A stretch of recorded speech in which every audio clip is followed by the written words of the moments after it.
اسلامی جنگجوؤں کی تاریخ بہادری اور ایمان کے عظیم مرکے اسلامی تاریخ میں کئی جنگجو ایسے گزرے ہیں جنہوں نے نہ صرف اسلامی سلطنتوں کو وسعت دی بلکہ ان کی بہادری ایمان اور جنگی حکمت عملیوں نے تاریخ میں انہیں لازوال بنا دیا۔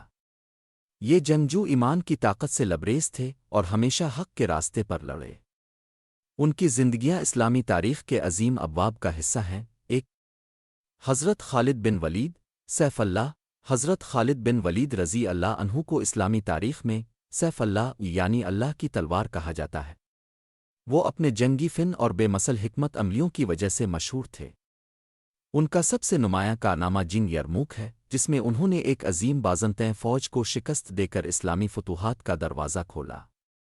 حضرت خالد بن ولید نے اسلامی فوج کی قیادت کرتے ہوئے ایک کے بعد ایک جنگ میں فتوحات حاصل کیں اور کبھی شکست کا سامنا نہیں کیا۔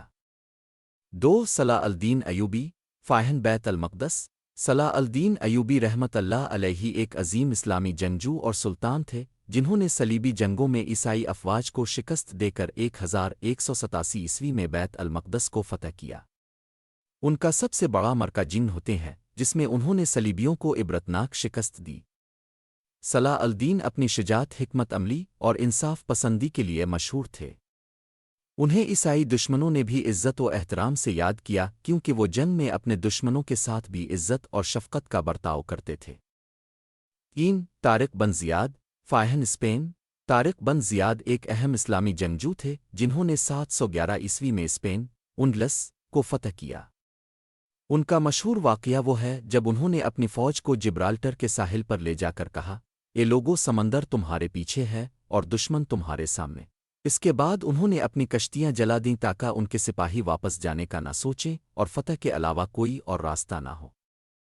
طارق بن زیاد کی قیادت میں اسلامی افواج نے انڈلس کی فتح کے بعد یورپ میں اسلامی تہذیب کے پھیلاؤ کا آغاز کیا۔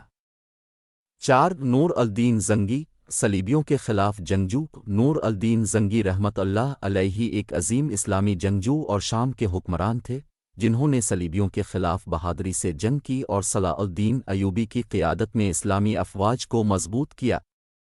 نور الدین نے اپنی جنگی حکمت عملی اور انصاف پسندی کے ساتھ اسلامی ریاست کو اندرونی اور بیرونی خطرات سے محفوظ کیا۔ ان کے دور میں صلیبیوں کے خلاف کئی اہم فتوحات حاصل کی گئیں۔ 5 محمد بن قاسم فاہن سندھ۔ محمد بن قاسم رحمت اللہ علیہ اسلامی تاریخ کے کم عمر مگر عظیم جنگجو تھے جنہوں نے 711 میں سندھ کو فتح کیا۔ وہ خلیفہ ولید بن عبد الملک کے دور میں ہندوستان کے علاقے سندھ میں داخل ہوئے اور راجہ داہر کو شکست دی۔ محمد بن قاسم کی فتح کے نتیجے میں بعصغیر میں اسلام کا آغاز ہوا اور ہندوستان کے بڑے حصے میں اسلامی تہذیب پھیل گئی۔ 6 عمر بن خطاب خلافت کے فاتح جنگجو۔ حضرت عمر بن خطاب رضی اللہ عنہ اسلام کے دوسرے خلیفہ تھے جن کے دور میں اسلامی افواج نے فارس، روم اور مصر جیسے بڑے علاقوں کو فتح کیا۔ حضرت عمر کی قیادت میں اسلامی افواج نے ایسی فتوحات حاصل کیں جنہوں نے اسلامی سلطنت کو عظیم ترین عالمی طاقت میں بدل دیا۔ ان کا عدل و انصاف اور جنگی حکمت عملی آج بھی اسلامی تاریخ کا حصہ ہے۔ 7 سلطان محمد فاتح فاہن قسطنطنیہ۔ سلطان محمد فاتح رحمت اللہ علیہ سلطنت عثمانیہ کے عظیم حکمران اور جنگجو تھے جنہوں نے 1453 میں قسطنطنیہ استنبول کو فتح کر کے بازنطین سلطنت کا خاتمہ کیا۔ یہ ایک اہم اسلامی فتح تھی جس نے یورپ اور ایشیا کے درمیان اسلامی سلطنت کو مضبوط کر دیا۔ سلطان محمد فاتح کی فتح نے اسلامی دنیا کو نئی بلندیوں تک پہنچایا۔ نتیجہ یہ عظیم اسلامی جنگجو اپنی جنگی صلاحیتوں، بہادری اور ایمان کی بدولت اسلامی دنیا کی تاریخ میں ہمیشہ زندہ رہیں گے۔